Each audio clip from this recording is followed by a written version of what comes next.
ठीक है बेटा बच्चे, हम एओडी आगे स्टार्ट कर रहे हैं। एओडी की बेटा फर्स्ट एक्सरसाइज के हमने क्वेश्चन नंबर 11 तक कर लिए थे, a particle move along the curve वाला क्वेश्चन तक। ठीक है, हम कर रहे हैं रेट ऑफ मेजर। ठीक है, रेट ऑफ मेजर बेटा एओडी का फर्स्ट टॉपिक है, उसी को आगे कंटिन्यू करते हैं। आज एक्सरसाइज खत्म करेंगे, फिर नया टॉपिक स्टार्ट करेंगे। बेटा आपके चैप्टर 5 के असाइनमेंट आ चुके हैं, उस पर क्या कहते हैं ऐप पे, वहां से कर लो। जिसको जो डाउट है मुझे बता देना।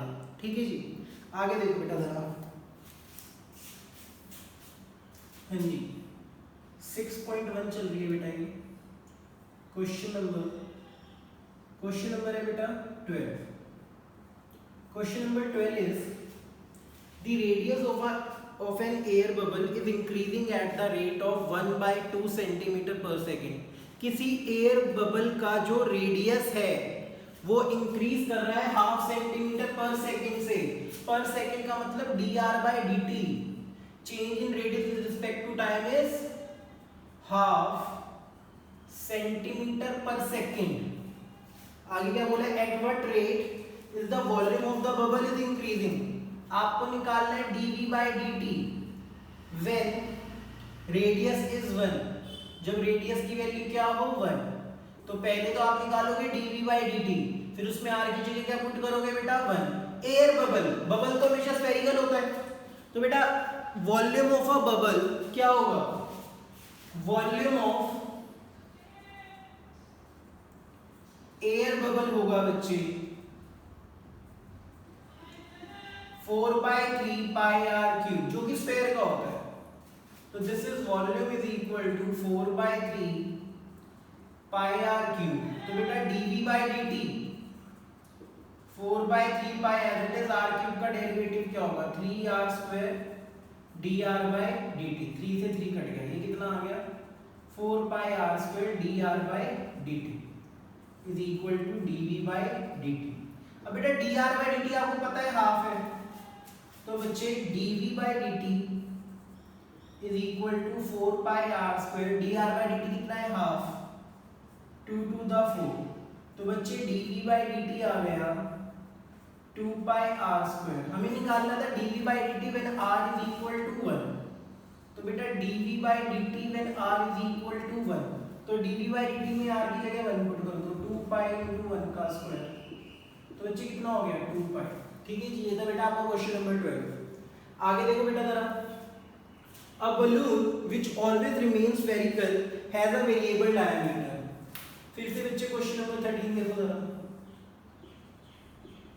अ balloon जिसकी डायमीटर जो है वो वेरिएबल है, बेसिकली डायमीटर का फंक्शन दे रखा है, डायमीटर का फंक्शन दे रखा है 3/2 2x + 1। तो रेडियस क्या होगी, इसका भी हाफ, तो रेडियस हो गई 3/4, इसका हाफ कर दूं 3/4 हो जाएगा ना 2x + 1। ये आपको रेडियस का फंक्शन गिवन है। Find the rate at which, find the rate of change of its volume with respect to x। भाई देखो जरा, एक क्या है स्फेरिकल बलून है, ध्यान देना जरा। हाँ जी, एक स्फेरिकल बलून है जिसकी रेडियस का फंक्शन ये है। हमें निकालना है derivative, change in volume with respect to x, dv/dx निकालना है बेटा, उसने बोला है विद रिस्पेक्ट टू x। ठीक है जी, अब देखो जरा, वॉल्यूम ऑफ अ स्फीयर होता क्या है 4/3 पाई आर क्यूब, यही होता है बच्चे।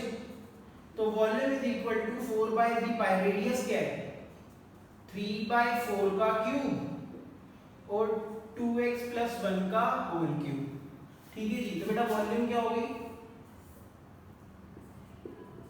4/3 पाई 3 क्यूब बाय 4 क्यूब 2x + 1 का होल क्यूब।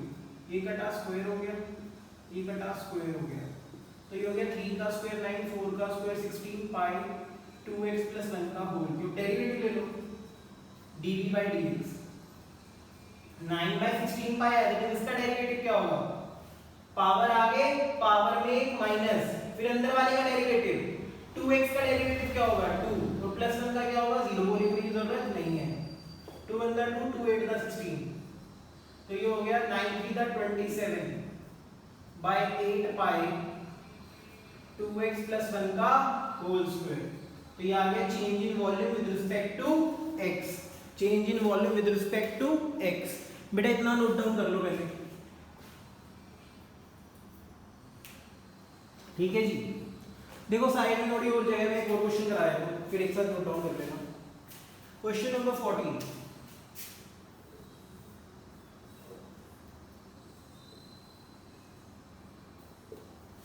क्वेश्चन नंबर 14 है बेटा, sand is pouring from a pipe at the rate of 12 centimetre cube पर second.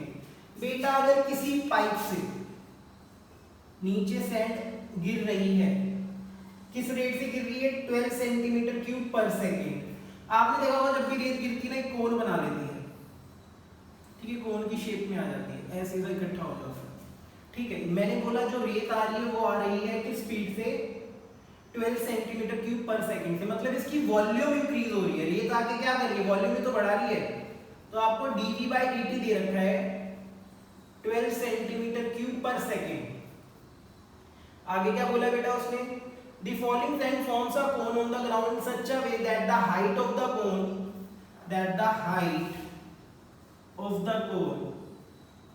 is always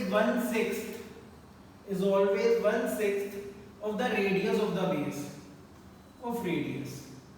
Basically h is equal to 1/6r. आगे उसने क्या बोला? How fast is the height of the sand cone increasing when the height is 4 centimetre. आपको निकालना है dh/dt और when h is equal to कितना दे रखा है बेटा? 4 सेंटीमीटर। देखो जरा कैसे निकालेंगे। सबसे पहले जो गिवन है वो देखो, आपको dv/dt गिवन है। वॉल्यूम होता क्या है? वॉल्यूम का कौन क्या होता है बेटा? 1/3 पाई r स्क्वायर h, 1/3 पाई r स्क्वायर h। अब ध्यान दो, मुझे dh/dt निकालना है, तो बेसिकली फंक्शन में सिर्फ h नजर आना चाहिए। r किसके इक्वल है? 6 टाइम्स ऑफ h के। तो बेटा आप यहाँ पे r की जगह क्या पुट कर सकते हो? 6 टाइम्स ऑफ h। h है 1/6r, 6 इधर आ जाएगा तो r की वैल्यू क्या आ जाएगी? 6h, 6h का होल स्क्वायर इनटू h। तो बेटा वॉल्यूम आ गया 1/3 पाई 6 स्क्वायर इज 36 और ये हो गया h क्यूब। ये हो गया volume is equal to 12 pi h cube. अब बेटा सिर्फ डेरिवेटिव ले लो, वॉल्यूम का डेरिवेटिव dv/dt निकालो। क्या हो जाएगा dv/dt? 12 पाई h क्यूब का डेरिवेटिव होगा 3h स्क्वायर dh/dt, ठीक है। dv/dt तुम्हें पता है 12 है, 12 पाई 3h स्क्वायर dh/dt। अब खुद देखो 12 से 12 कट गया। उसने बोला था जब h की वैल्यू क्या हो? 4, h की वैल्यू 4 पुट करूंगा, 4 4 का 16, 16 3 का 48। तो बेटा ये आ जाएगा 1/48 pi is equal to dh/dt। कुछ भी नहीं किया, सिर्फ वैल्यू पुट की है, ठीक है जी। 1/48 पाई dh/dt। h की जगह अगर 4 पुट करोगे, 4 4 का 16, 16 3 का 48, 48 पाई, उधर जाके क्या हो जाएगा? 1/48 पाई, ठीक है जी। इतना उतार लो बेटा।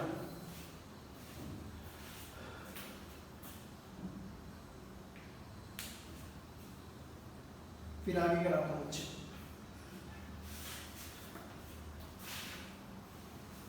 आगे देखो बेटा,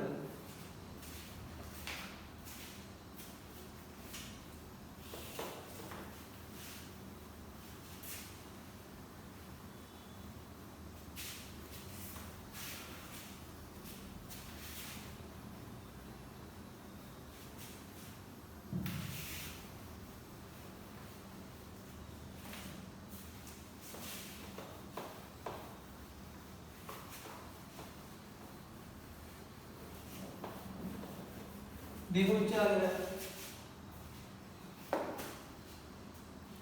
क्वेश्चन है the total cost in rupees associated with the production of x units of an item is given by। भाई तुम्हें ना कॉस्ट फंक्शन दे रखा है। क्वेश्चन नंबर क्या है? Question number 15। आपको कॉस्ट फंक्शन दे रखा है cx, cx is 0.007 x cube minus 0.003 x square plus 15x plus 4000, ठीक है जी। आपको निकालना है मार्जिनल कॉस्ट। भैया देखो मार्जिनल कॉस्ट आप इको में कैसे पढ़ते हो, कहीं से भी पढ़ते हो, मुझे उससे कोई मतलब नहीं है। मार्जिनल कभी भी लिखा हुआ है, मार्जिनल का मतलब होता है डेरिवेटिव लेना है। उसने बोला है मार्जिनल कॉस्ट निकालो, मतलब dc बाय dx निकालो when x is equal to 17 units, ये निकालना है बेटा। तो लो बच्चे इसका डेरिवेटिव dc बाय dx क्या हो जाएगा, 3 आगे ये हो जाएगा 0.021 x square minus 0.006x plus 15। अब उसने बोला मार्जिनल कॉस्ट निकालनी है जब x की वैल्यू क्या है 17, तो बेटा 0.021 17 है 17 स्क्वायर, ठीक है जी। मल्टीप्लाई करके सॉल्व कर लेना, आपका dc बाय dx आ जाएगा when x is equal to 17। ऐसे बेटा क्वेश्चन नंबर 16, क्वेश्चन नंबर 16 में क्वेश्चन नंबर 16 है दी total revenue in rupees. Revenue जो जनरेट हुआ है बेटा, रेवेन्यू का फंक्शन गिवन है कितना है 13x square plus 26x plus 15। आपको निकालना है मार्जिनल रेवेन्यू, मार्जिनल का मतलब derivative dr by dx when x is equal to 7, ये फाइंड आउट करना है बच्चे। मार्जिनल मतलब डेरिवेटिव, ठीक है। आगे देखो जरा, अब इसका डेरिवेटिव निकालो dr by dx, 2 आगे 26x प्लस 26, हमें dr by dx निकालना था when x is equal to 7, तो बेटा x की जगह पुट कर दो 7 और सॉल्व कर लो बेटा, मल्टीप्लाई करके प्लस कर लेना, आंसर आ जाएगा आपको। ये था बेटा आपका क्वेश्चन नंबर 15। क्वेश्चन नंबर 16, 17 और 18 आप लोगों को होमवर्क है, मल्टीपल चॉइस है, आप कर सकते हो, ठीक है। जिसके बाद बेटा मैं नया टॉपिक स्टार्ट करता हूं, पहले से बता दो।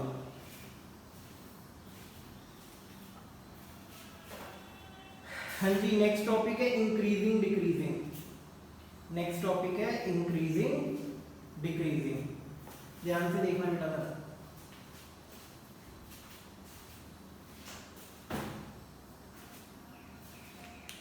जब कर रहा हूं बेटा,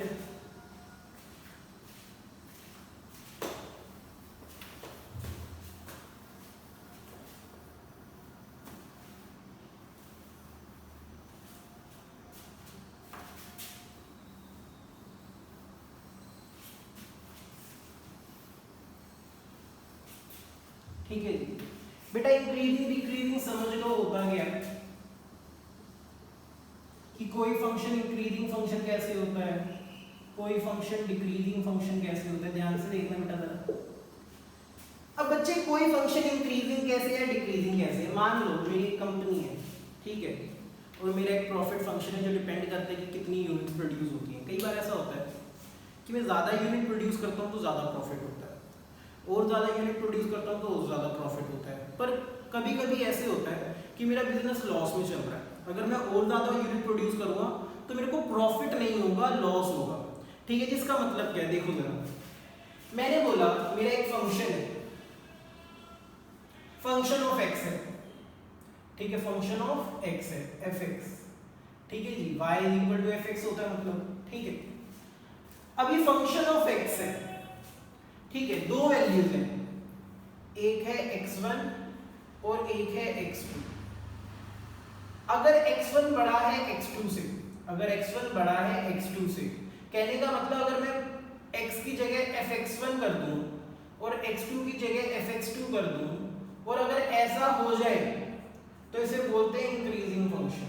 अब इसका मतलब क्या है, देखो जरा इधर भाई, देखो जरा, मैंने कहा मेरा एक प्रॉफिट फंक्शन है, लो px है मेरा एक, ठीक है, प्रॉफिट फंक्शन है px is equal to x square. x का मतलब है कितनी यूनिट्स प्रोड्यूस कर रहा हूँ, ठीक है। तो अब देखो जरा, मैंने पहले x की जगह 2 पुट किया, मतलब मैंने 2 यूनिट प्रोड्यूस की तो 4 आया मेरा प्रॉफिट। फिर मैंने 3 पुट किया तो 3 का स्क्वायर 9 आया मेरा प्रॉफिट। फिर मैंने 4 पुट किया तो मेरा 4 का स्क्वायर 16 आया प्रॉफिट। तो आपने देखा जैसे जैसे मैं यूनिट्स का नंबर बढ़ाता जा रहा हूँ, मेरा प्रॉफिट फंक्शन भी इंक्रीज कर रहा है। कहने का मतलब हमारे दो वेरिएबल्स होते हैं, एक होता है इंडिपेंडेंट और एक होता है डिपेंडेंट।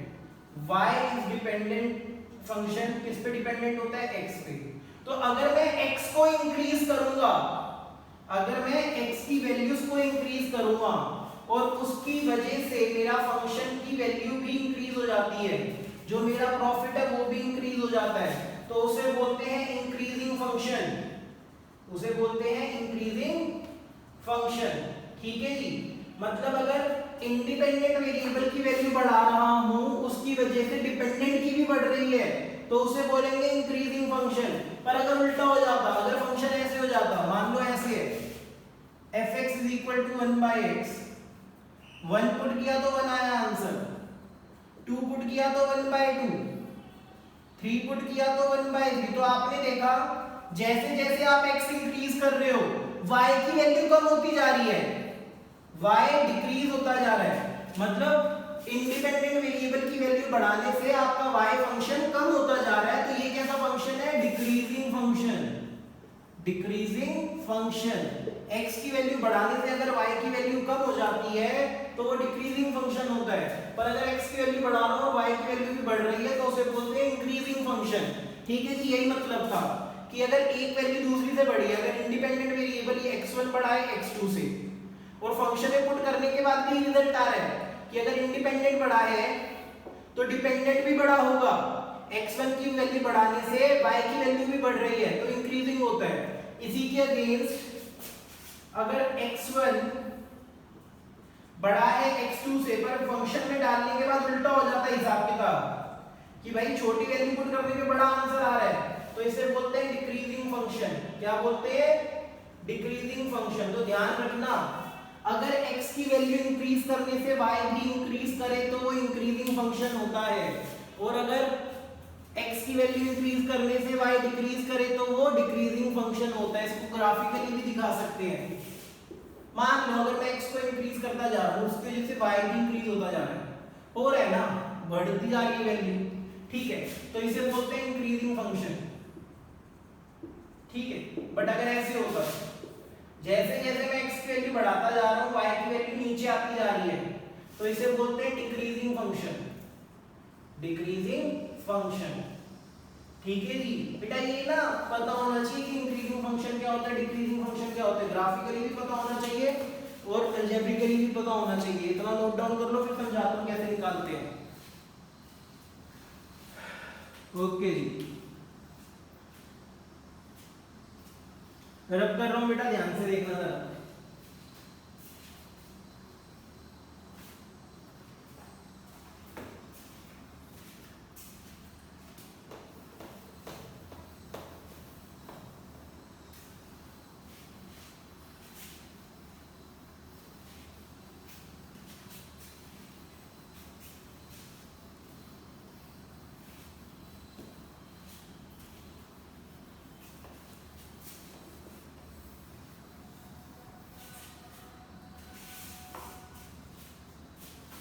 देखो बेटा, जरा जो दो चीजें रिक्वायर हो ध्यान देना। पहले तो पहली थ्योरम लिखो, थ्योरम की स्टेटमेंट लिखेंगे बस, पता होना चाहिए। If late f be a continuous on closed interval a, ठीक है, and differentiable in open interval a b, ठीक है। तो अगर ऐसा है तो f इंक्रीजिंग होगा, f इंक्रीजिंग होगा in close interval a b में if f dash x is greater than 0 for each value, for each x belongs to a b। मतलब बताता हूँ बेटा, इससे पहले लिख लो जरा। दूसरा है f is a decreasing function, f is a decreasing function in closed interval a b if f dash x is less than 0 for each x belongs to open interval a b, ठीक है। और तीसरा f is constant, मतलब neither increasing nor decreasing, constant function in closed interval a b if f dash x is equal to 0 for each x belongs to open interval a b। ठीक है जी, अगर वो theorem को भी require करें ठीक है, पहले इतना नोट डाउन कर लो, फिर इसका मतलब समझाता हूँ क्या है।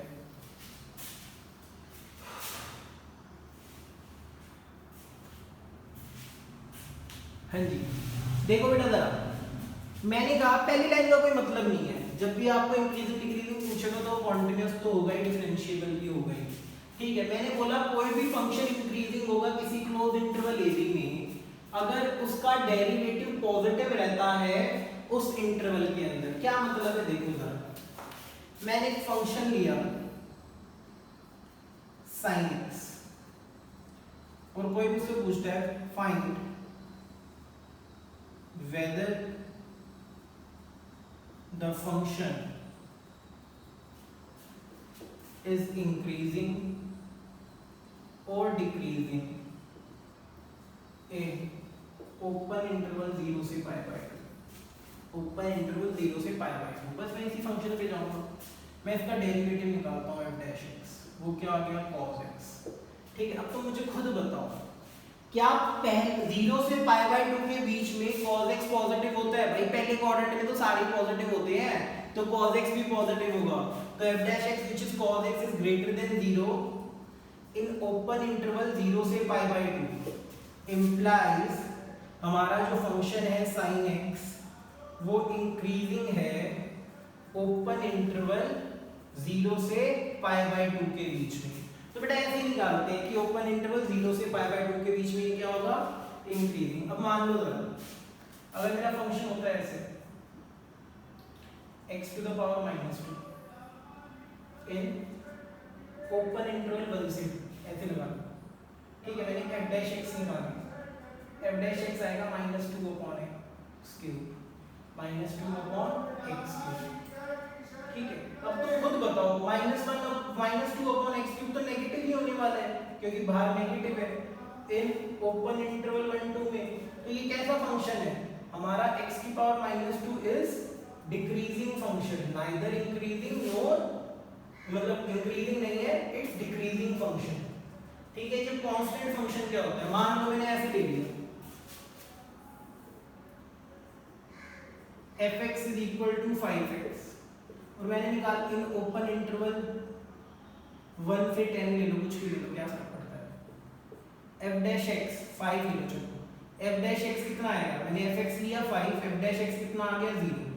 अब भाई ये तो 0 ही रहेगा ना, ओपन इंटरवल 1 2 में तो चेंज हो ही नहीं रहा, ये तो इस पूरे इंटरवल में 0 ही रहने वाला है। तो ये कैसा फंक्शन है, कांस्टेंट फंक्शन। कैसा फंक्शन है बेटा, कांस्टेंट फंक्शन। तो याद रखना, अगर डेरिवेटिव लेने के बाद हमारा डेरिवेटिव पॉजिटिव है ओपन इंटरवल में तो इंक्रीजिंग है, अगर मेरा डेरिवेटिव नेगेटिव है ओपन इंटरवल ए बी में तो डिक्रीजिंग है, अगर मेरा डेरिवेटिव 0 है ओपन इंटरवल ए बी में तो वो कांस्टेंट फंक्शन है। इतना उतार दो मुझे, फिर आगे कराते हैं।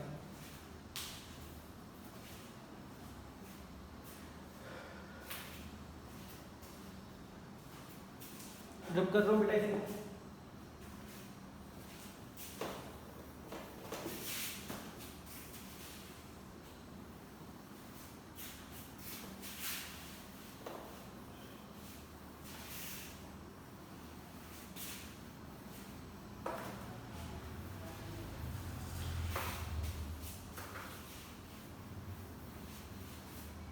देखो मेरा क्वेश्चन आएगा कैसे।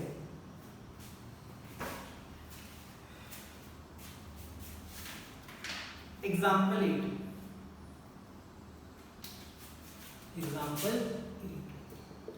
क्वेश्चन है शो दैट द फंक्शन क्या है, fx is equal to x cube minus 3x square plus 4x is strictly increasing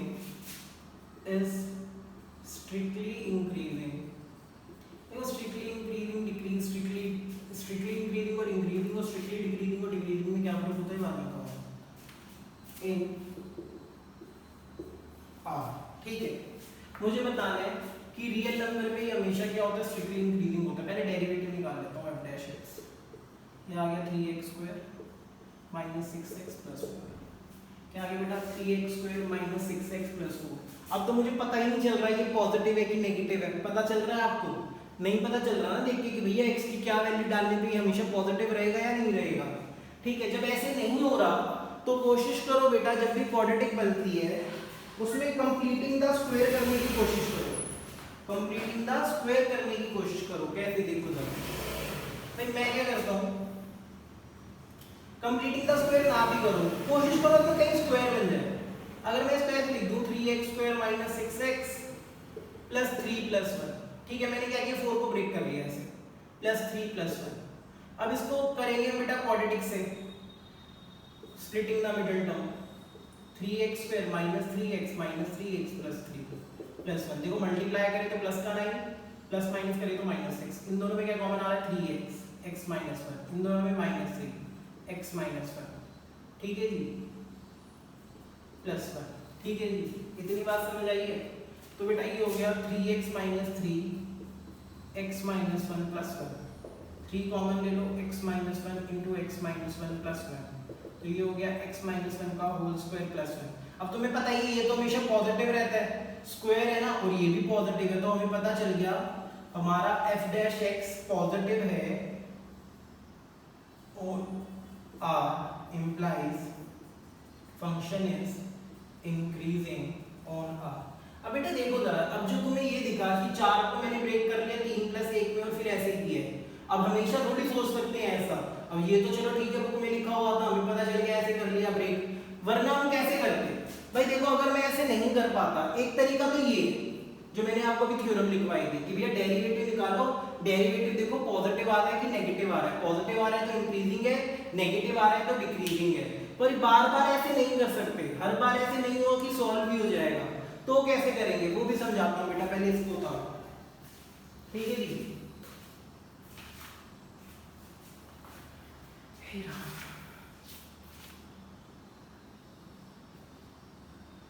देखो अच्छी तरह,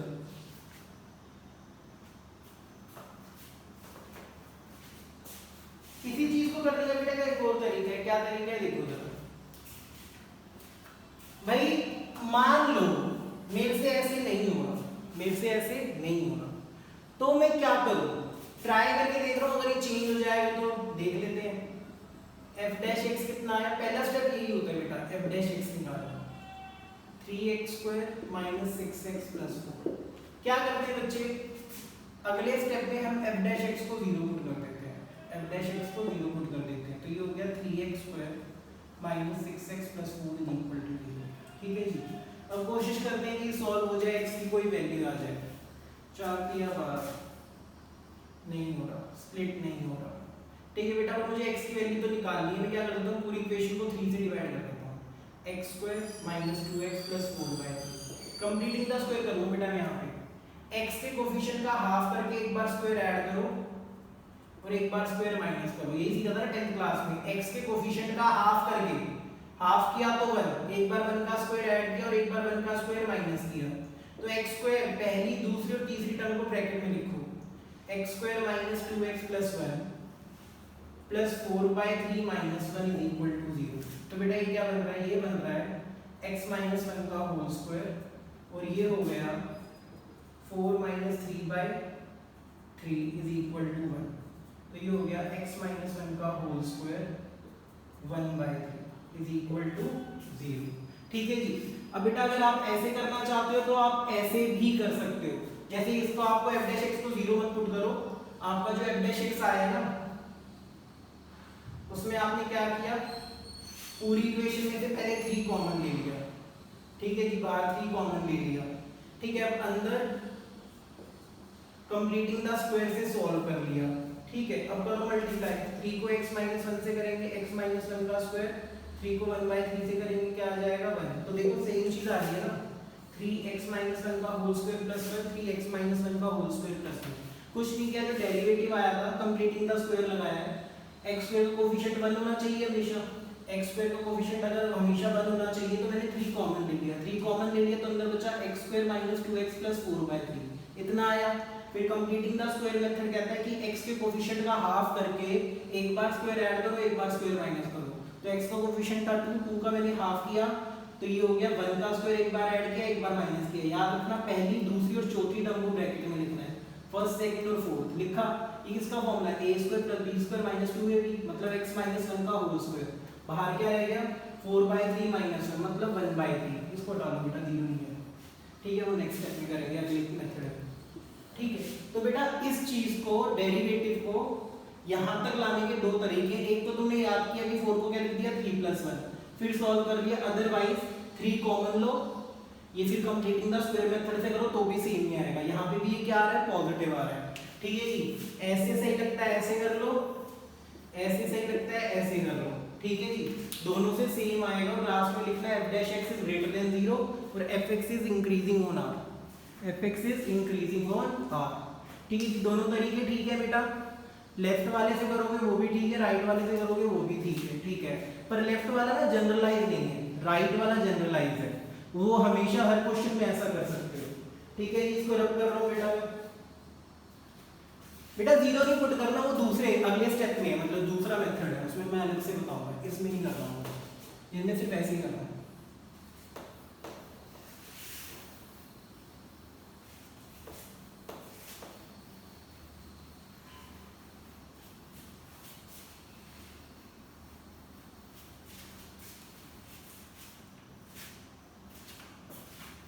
देखो आगे एक और तरीका होता है बेटा जो अब सिखा रहा हूं, कैसे होता है देखो जरा। मान लो एग्जाम्पल 11 आया, एक तो ये तरीका था जो पीछे कराया, उसको भी करने के दो तरीके हैं, एक तो उनको 4 को लिखा 3+1 फिर सॉल्व किया, या फिर कंप्लीटिंग द स्क्वायर मेथड किया। उस मेथड के अलावा भी एक मेथड होता है, क्वेश्चन है फाइंड द इंटरवल, जब आपको इंटरवल ना दे रखा हो, आपको फंक्शन दे रखा है 4x³ - 6x² - 72x + 30, ये दे रखा है, आपको इंटरवल निकालना है कि ये फंक्शन कहाँ पे इंक्रीजिंग है और कहाँ पे डिक्रीजिंग है। जब इंटरवल दे रखा होता है तब तो वैसे करते हैं कि डेरिवेटिव निकाला, साइन चेक किया कि भैया पॉजिटिव है, हमेशा पॉजिटिव उस इंटरवल में तो इंक्रीजिंग, हमेशा नेगेटिव है उस इंटरवल में तो डिक्रीजिंग, पर यहाँ पे तो इंटरवल ही नहीं दे रखा। तो बेटा वो आपको इंटरवल बताना है कि किस इंटरवल में इंक्रीजिंग और किस इंटरवल में डिक्रीजिंग है। तो जब भी ऐसा हो तो स्टेप 1 होता है डेरिवेटिव निकालो। हमने f' निकाला 12x² 12x - 72। सेकंड स्टेप होता है जो मैं उधर लिख रहा था गलती से पिछले वाले क्वेश्चन में, f' को 0 पुट करो, 12x² - 12x - 72 = 0। क्या कॉमन आ रहा है, 12 कॉमन आ रहा है,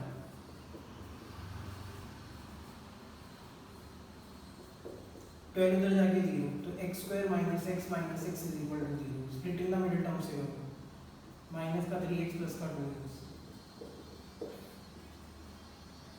इसमें x कॉमन आ गया, इसमें 2 कॉमन आ गया, तो x + 2 × x - 3 = 0। तो x की दो वैल्यू आ गई -2 और -3, -2 और +3। बेटा ये जो x की वैल्यूज आई है ना, इसे बोलते हैं क्रिटिकल पॉइंट्स। ठीक है, कई लोग इसे क्रिटिकल पॉइंट्स बोलते हैं, ठीक है, कई लोग इसे स्टेशनरी पॉइंट्स बोलते हैं।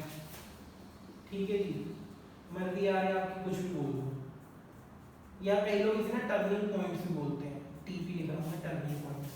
ये जो x की वैल्यूज आई है इसे स्टेशनरी पॉइंट्स, क्रिटिकल पॉइंट्स या टर्निंग पॉइंट्स कह सकते हैं। अब इसके बाद क्या करना है, आपको एक नंबर लाइन बनानी है, नंबर लाइन में इन दो को प्लॉट करो, -2 और 3 को।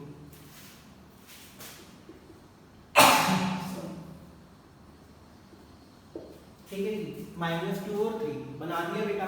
तो आपने देखा इसमें नंबर लाइन को ना 3 पार्ट्स में डिवाइड कर दिया, यहाँ से यहाँ -∞ से -2, -2 से 3, 3 से इंफिनिटी। तो मतलब ये वाला पार्ट कौन सा है, -∞ से -2। ओपन इंटरवल रहेगा बेटा हमेशा।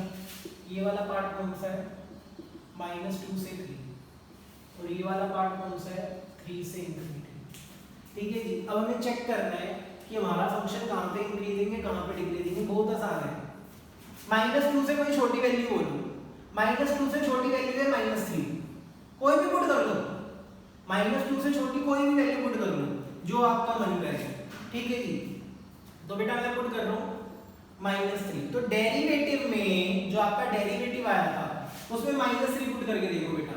तो बच्चे -3 पुट करोगे ये हो जाएगा 12 × 9 + 12 × 3 -72, 9 to the 18, 9 1 the 9, 108, 12 3 the 36 -72। देखो पॉजिटिव आ रहा है, पॉजिटिव आएगा ना। अगर वैल्यू पुट करके पॉजिटिव आ रहा है, ग्रेटर देन 0 है, तो मतलब यहाँ पे फंक्शन क्या है, इंक्रीजिंग। यहाँ पे फंक्शन क्या है, इंक्रीजिंग। अब बेटा -2 से 3 के बीच की कोई वैल्यू पुट करो डेरिवेटिव में, डेरिवेटिव में पुट करना है, मैंने 0 पुट कर दिया। जैसे 0 पुट करूंगा -72 आएगा, वो क्या है, नेगेटिव। तो बेटा अगर नेगेटिव आ रहा है तो यहाँ पे फंक्शन क्या है, डिक्रीजिंग। क्या है बेटा, डिक्रीजिंग। अब बेटा जैसे ही 4 पुट करोगे तो 4 मतलब 3 से कोई बड़ी वैल्यू पुट करोगे, मैं 10 पुट कर देता हूँ, 3 से इजी हो जाएगा करना। 10 का स्क्वायर 100, 100 इंटू 12, 1200, ठीक है। और ये क्या हो गया, -120 और -72, पॉजिटिव आ रहा है बेटा। यहाँ पे भी क्या आ रहा है, पॉजिटिव।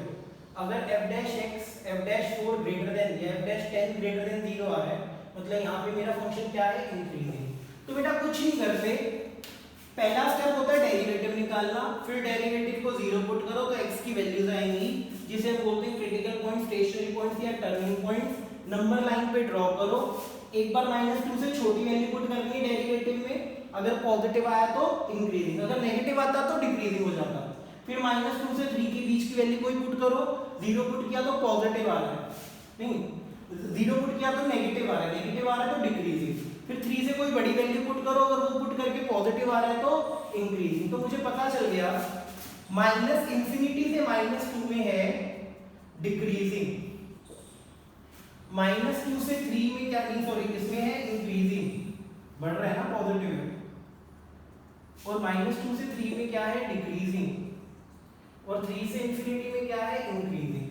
तो मेरा फंक्शन यहाँ इंक्रीज करता है, यहाँ डिक्रीज करता है और यहाँ इंक्रीज करता है। इसी को बोलते हैं बेटा इंटरवल फाइंड आउट करना। ये उतार लो बच्चे,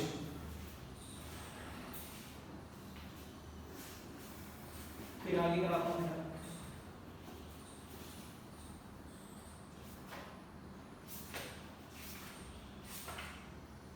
देखो इधर आगे देखो,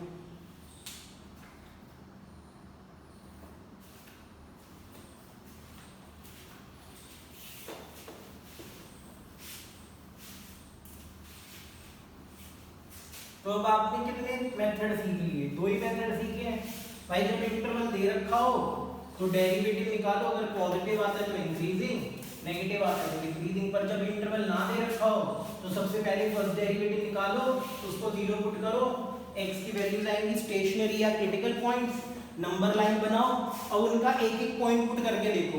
अगर डेरिवेटिव में पॉइंट पुट करके नेगेटिव आता है तो डिक्रीजिंग, पॉजिटिव आता है तो इंक्रीजिंग। ठीक है जी, आगे देखो जरा, एक क्वेश्चन और कर लेते हैं बेटा ऐसे। क्वेश्चन नंबर 4 एक्सरसाइज का क्वेश्चन है ये 6.2। फंक्शन है 2x² - 3x। हमें इंटरवल फाइंड आउट करनी है, कहाँ पे इंक्रीजिंग है और कहाँ पे डिक्रीजिंग है। तो देखो बेटा जरा, पहला स्टेप डेरिवेटिव निकालो 6x - 3। दूसरा स्टेप f' को 0 पुट करो, 6x - 3 = 0। तो x की वैल्यू आ गई 3/6, मतलब 1/2, मतलब एक ही वैल्यू आई है x की। बना लो नंबर 9 पे 1/2।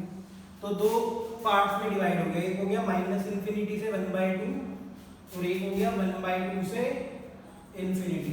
हाफ से कोई छोटी वैल्यू पुट करो, हाफ से छोटी वैल्यू क्या होती है, 0। अगर मैं f' में x की जगह 0 पुट करूं तो क्या आ रहा है, नेगेटिव। तो f' क्या है, नेगेटिव इस इंटरवल में, तो ये क्या हो गया, डिक्रीजिंग। और कोई बड़ी वैल्यू पुट करूं, हाफ से बड़ी 1 वैल्यू पुट करूं तो क्या आ रहा है, पॉजिटिव। f' क्या आ रहा है, पॉजिटिव इस इंटरवल में, तो ये क्या हो गया, इंक्रीजिंग।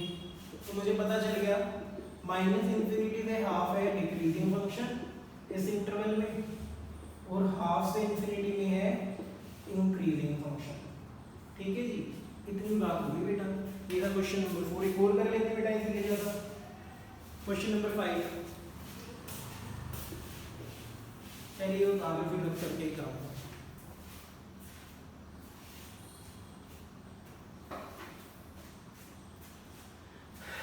ठीक है बेटा, रख कर रहा हूँ इसे।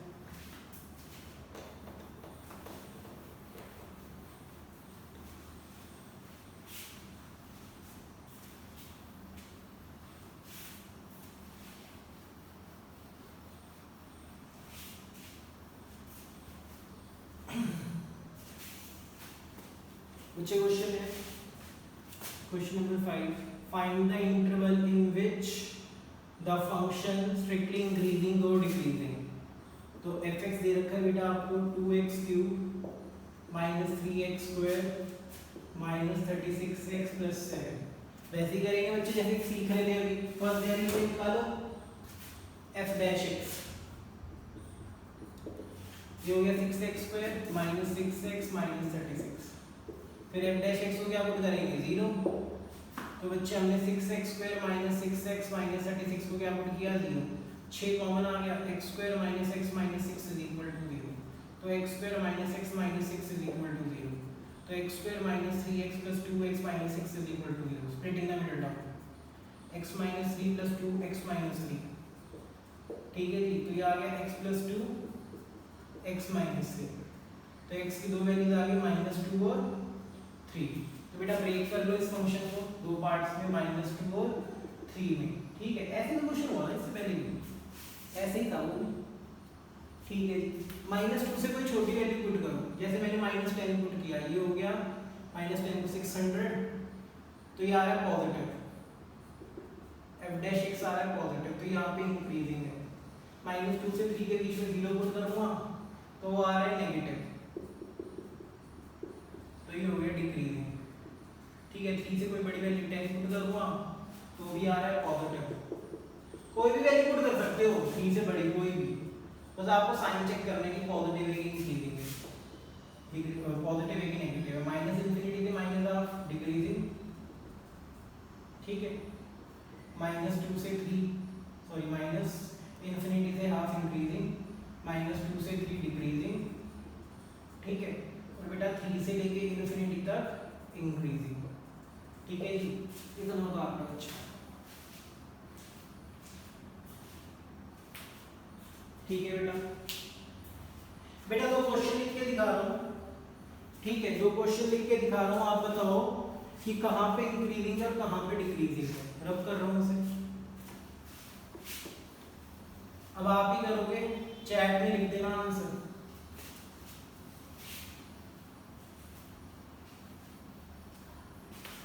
देखो बेटा जरा दो क्वेश्चन लिख रहा हूँ पहला फंक्शन है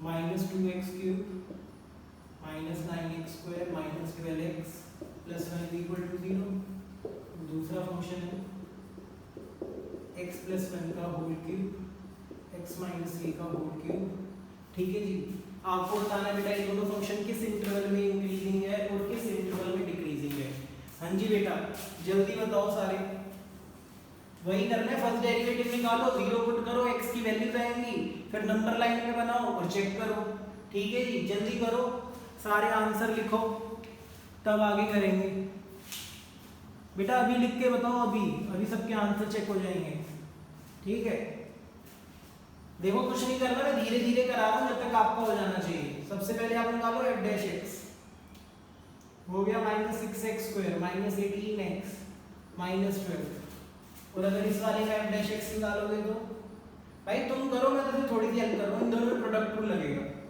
first function as it is derivative of second इसका डेरिवेटिव क्या होगा पावर आगे पावर में एक माइनस फिर plus second function as it is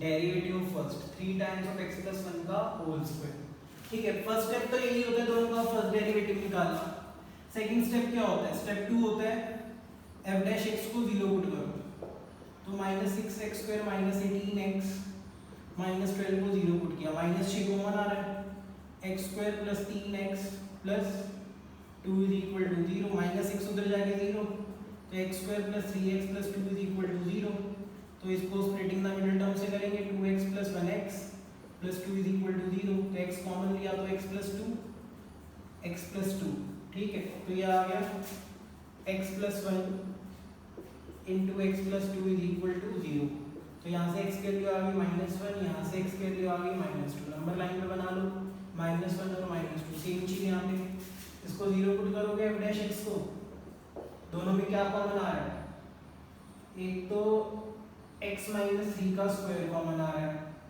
और एक x प्लस 1 का होल स्क्वायर कॉमन आ रहा है ना दोनों में कॉमन है देखो ना अगर इसमें से x माइनस 3 स्क्वायर चला गया और x प्लस 1 स्क्वायर चला गया तो क्या बचा 3 टाइम्स ऑफ x प्लस 1 और यहाँ क्या बचा 3 times of x minus 3 is equal to 0। तो ये आ गया x माइनस 3 का होल स्क्वायर x प्लस 1 का होल स्क्वायर। इसको सॉल्व करोगे 3x प्लस 3 3x माइनस 1 0।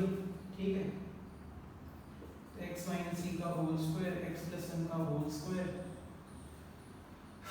3 और ये क्या हो गया -6 में से तीनों में से 3 कॉमन ले लो तो ये क्या बचेगा x, सब में से 3 कॉमन ले लो, x plus 1 plus x minus 3 is equal to 0। तो ये हो गया x माइनस 3 का होल स्क्वायर 3 आगे x प्लस 1 का होल स्क्वायर, इस 3 को बेटा मैंने आगे लिख लिया। तो ये क्या हो गया 2x और ये क्या हो गया -2। एक एक करके 0 पुट करो, इसको 0 पुट करो, इसको 0 पुट करो, इसको 0 पुट करो, इसको 0 पुट करोगे x की वैल्यू आएगी 3, इसको 0 पुट करोगे x की वैल्यू आएगी -1, इसको 0 पुट करोगे x की वैल्यू आएगी 1। तो बेटा जब नंबर लाइन बनाओगे तो 3 पॉइंट्स बनाने पड़ेंगे -1 1 और 3। अब इससे छोटी वैल्यू, इन दोनों के बीच की वैल्यू, इन दोनों के बीच की वैल्यू, इससे बड़ी वैल्यू। डेरिवेटिव पुट करके देखो, पॉजिटिव आया तो इंक्रीजिंग, नेगेटिव आया तो डिक्रीजिंग। सेम चीज यहाँ -1 से छोटी वैल्यू, दोनों के बीच की वैल्यू और -2 से बड़ी वैल्यू। पॉजिटिव आया तो इंक्रीजिंग, नेगेटिव आया तो डिक्रीजिंग। हाँ जी बच्चे, वेट कर रहा हूँ आपका। जो भी आंसर बता सकता है जल्दी बताओ, कहाँ पे इंक्रीजिंग है कहाँ पे डिक्रीजिंग है, जल्दी बताओ। हाँ जी बेटा, सबको लिखना है बच्चे, सबको लिखना है बेटा, सबको लिखना है। अब बता देना कहाँ पे इंटरवल इंक्रीजिंग है, कौन से इंटरवल में इंक्रीजिंग है और कौन से इंटरवल में डिक्रीजिंग है। अब बेटा देखो जरा, अब बच्चे इंक्रीजिंग डिक्रीजिंग स्टार्ट किया है मैंने आपका रेट ऑफ मेजर खत्म कर दिया है। ठीक है बच्चे, पुराने वाले चैप्टर जल्दी कर लो, असाइनमेंट जल्दी सॉल्व करके भेज दो, मैं तभी डाउट्स ले पाऊंगा। आज के लिए इतना ही, बाय। किसी को कोई डाउट है तो बेटा पर्सनली भेज दो। ठीक है, अब इतना ही, इन दोनों के आंसर भेजो पहले मुझे, फिर आप लेफ्ट कर सकते हो। ठीक है जी, इसके आंसर भेजो, कोई डाउट है तो पूछो, वरना आप लेफ्ट कर सकते हो। ठीक है, इनसे आंसर भेजनी पड़ेगी बेटा, पहले आंसर भेजो। बाय बच्चे, बाय।